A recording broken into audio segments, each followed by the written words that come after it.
What's going on, everyone? Welcome into the Cleveland Browns Report. Today's a busy day. It is the first day of the NFL free agency, unofficially but officially, so make sure you have your notifications on, you're locked and loaded, because we're going to have a lot of content here coming away, because whenever the Browns make a move, we'll be making moves here in the studio. But first things first, woke up and saw a lot more chatter, a lot more smoke around Baker Mayfield potentially being on the move. And then I saw this tweet from Aaron Wilson, works for Pro Football Network, I think it is, yeah.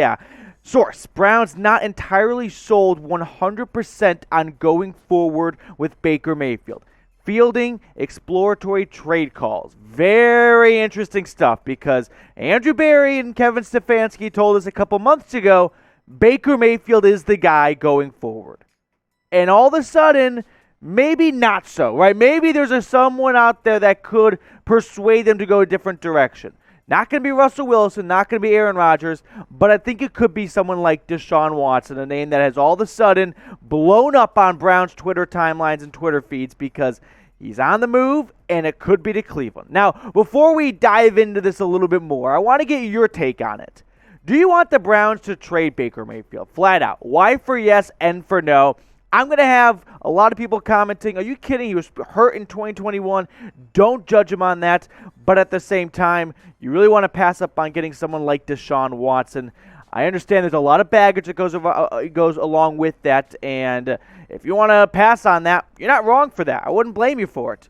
But this is the NFL, and at the end of the day, owners and execs are going to take proven talent on the field. We've seen that time and time again. There's a lot of smoke around Baker Mayfield maybe being done in Cleveland. A lot of people that are covering the Browns saying, one, he isn't happy, and I don't blame him, that all of a sudden the Browns have emerged as top contenders for Deshaun Watson. Right? If you're Baker Mayfield, and let's say they don't land Watson, how awkward is that going to be? And this is the business, so he knows that going into it. But there is a bit of we protect our quarterbacks, meaning we don't let them be involved in this level kind of talk where we want to move on from you, but if we don't, we're happy to have you back. No hard feelings. This is QB1 for the Browns, right? Baker's the first overall pick for Cleveland. For him to just put that all behind him and go, no big deal, I got it. Oh, that's Deshaun Watson. I would do that too. I'd be crazy if I didn't trade myself for Deshaun Watson. But Andrew Berry's making moves. He's looking at the AFC right now, and he's seeing it's only getting better. We saw Russell Wilson go from the NFC to the AFC. He's looking at the Pittsburgh Steelers that even when they're having a bad year, they still make the playoffs. The Ravens are going to get healthy next year, and the Bengals just went to the Super Bowl. This AFC North division is sneaky good. It may only be behind the AFC West that's got Wilson, Mahomes, Herbert, and with Derek Carr's the worst quarterback in the division, it says something because he's not that bad even though he's not all that good. But Baker Mayfield didn't have a great season in 2021, and Andrew Berry doesn't want to anchor himself to someone that maybe would ultimately bring him down. Because at the end of the day, as a GM, if you screw up the quarterback position, you're done. There's no way to recover from that, in my opinion. We see this more and more year after year. You just can't get by with like a Rex Grossman. I think Nick Foles is the last true, and last surprise quarterback to go on a Super Bowl run. The quarterback position is just getting way too good in the NFL, and you're not going to skimp by.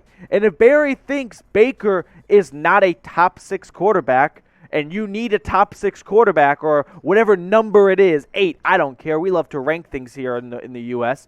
Then he's going to try and go out and get one. ESPN yesterday put out an interesting article talking about some trade buzz going into free agency, and they included Baker and Deshaun Watson. And here's what Dan Fraziano and Jeremy Fowler said. People who talked to the Browns at last week's NFL Combine came away with the belief that only a big fish, once-in-a-lifetime opportunity could change that. The thinking at the time was Russell Wilson or Aaron Rodgers would fit that mold, but Watson would qualify as a pretty big fish too, and Mayfield's reps understand this dynamic. So could a Baker Mayfield and a handful of draft picks for Deshaun Watson be in play here? I would never say never, because everyone said that Russell Wilson wasn't leaving Seattle, and then all of a sudden that blockbuster trade got pulled off. In fact, I wouldn't even be shocked as if I'm filming this right now, a trade's already happened. Because even though the league is not official, free agency doesn't start officially for a couple hours, depending on your watching. It's already just started. These teams have things worked out behind the scenes, and then as soon as they want to break the news, when it's appropriate, they break the news. So if Deshaun Watson's going to leave Houston, which all signs are pointing to that, right? We can kind of move on from that stage in our life. Here are 4 teams I think you could end up at. Carolina may be the most intriguing option because they have the highest draft pick to offer this year. They got the 6th overall pick. None of the other 3 teams can beat that. The Browns are interesting because they can, I think, make the best pitch to Watson to waive his no-trade clause. Hey, Deshaun Watson, we've got top 3 offensive line. Nick Chubb, Kareem Hunt. We, by the way, just traded for Amari Cooper, and we can continue to support you by having a great defense as well. The Saints, on the other hand, they are very interested in Watson, but they don't have Sean Payton anymore. So does Watson want to go to Dennis Allen, who isn't that good of a head coach with the Raiders?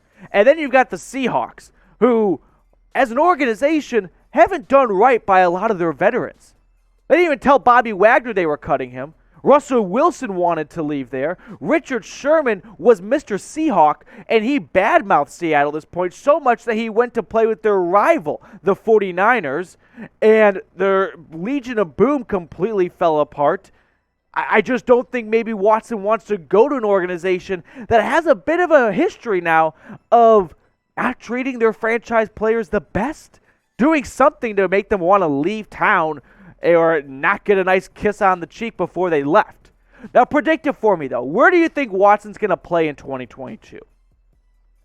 Let me know what you think down below. And while you're down below, we've got a ton of free agency content coming your way. We're going to be putting videos out anytime the Browns make a big move. So make sure you're subscribed. Make sure you got those notifications on. Because if you're looking for a spot to catch you up, spark notes you on who the Browns signed to help in the interior defensive line, this is your home for it. Go ahead, hit that big red button, and subscribe. I do think at the end of the day, after making my pitch maybe for Cleveland, he'll end up going to the Carolina Panthers for 2 reasons. Let's not forget Watson's got that no-trade clause. I probably should have mentioned that earlier. So if Watson doesn't want to go to Cleveland, it doesn't matter what the Browns offer. He's not going to Cleveland. Now the Panthers, on the other hand, they can offer the Texans the 6th overall pick.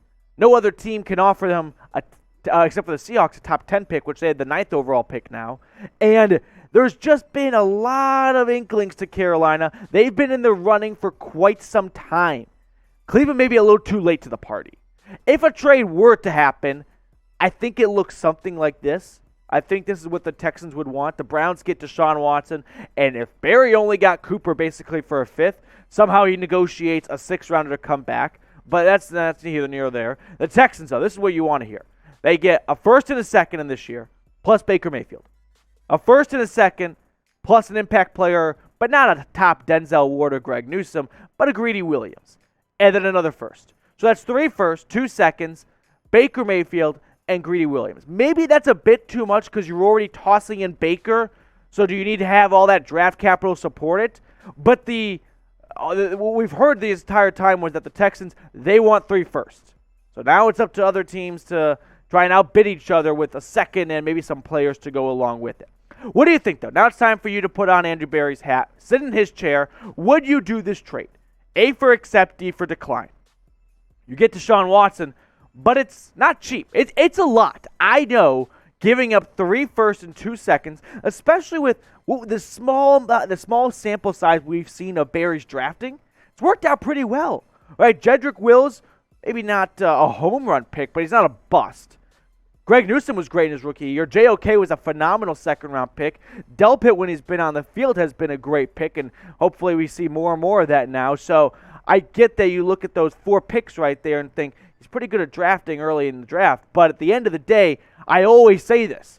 If you combine those picks, are they better than Deshaun Watson? Most likely no. Deshaun Watson is a top quarterback in the NFL. He was the NFL passing leader in 2020. So at the end of the day, the only tough question yet, it's like a flow chart. Are these picks better than Deshaun Watson? No? Make the trade. Right? And I think the answer is no, they're not. All right. Right, one more time, make sure you guys are subscribed because we're going to be putting out a ton of content this week, keeping you up to date with every big free agency move. And if a trade happens, we may be even going live here on the Cleveland Browns Report. So make sure you hit that big red button, subscribe. Back in the studio, happy to be back with you guys. So we'll catch you later here on the Cleveland Browns Report.